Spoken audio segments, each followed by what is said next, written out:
My dear friends, when we turn the pages of the Acts of the Apostles, we discover not only the birth of the Church, but the very heart of God, revealed in a restless movement across borders.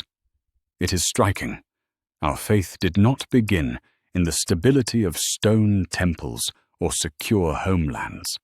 It began with a call to Abraham to leave, with a Joseph carried into Egypt, with a Moses standing barefoot on foreign soil.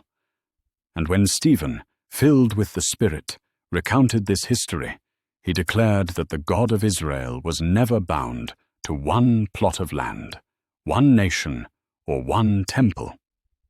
He is the God of all the earth. To be his people is to be a migrant people.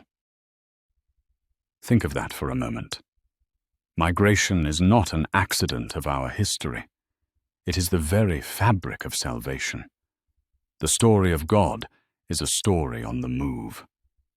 And what does this mean for us who live in an age when nationalism rises like a clenched fist, when strangers are turned away, and immigrants are treated as though their very existence were illegal?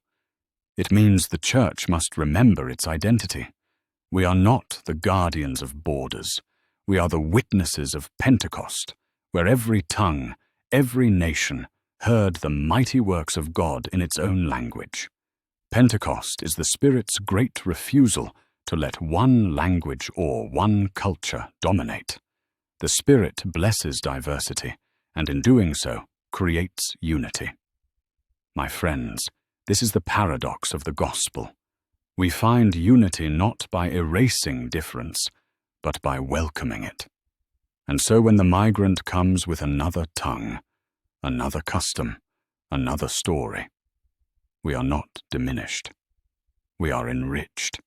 Any ground on which they stand, any home in which they are welcomed, becomes holy ground. But Stephen also warns us of a danger. Passion for homeland can become idolatry. When loyalty to the nation overshadows loyalty to God, when we mistake the kingdom of Caesar for the kingdom of Christ, we risk stoning the prophets anew. And are we not tempted by that idolatry in our own time? To measure a person's worth by their passport, to decide who belongs by the drawing of a border. Yet Peter learned in the house of Cornelius that he must call no one profane or unclean. If God has poured out his Spirit on all flesh, who are we to exclude? Even the very messengers of Acts are hybrids. Stephen spoke Greek as well as Hebrew. Paul was both Jew and Roman citizen, able to walk in many worlds.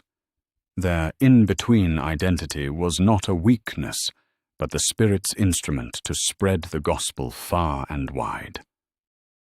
Today, migrants carry that same gift of hybridity. They hold together old and new, homeland and new land, and in that weaving they teach the Church how to live as one body with many members. The social sciences tell us that integration, not assimilation, not segregation, is the healthiest path for migrants, and Acts itself bears this out. The early Church did not erase cultures, but allowed them to blend in a Spirit-filled community.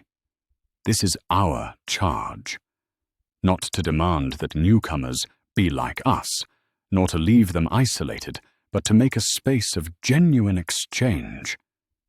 Beloved, the Acts of the Apostles is not simply a history. It is a summons.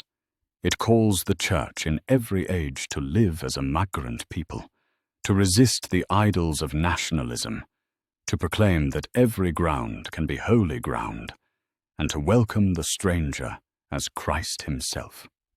For did not our Lord say, "I was a stranger, and you welcomed me"? Pentecost fire still burns in every tongue, every face, every weary traveler seeking home. Let us be a church where that fire is not quenched, but fanned into flame.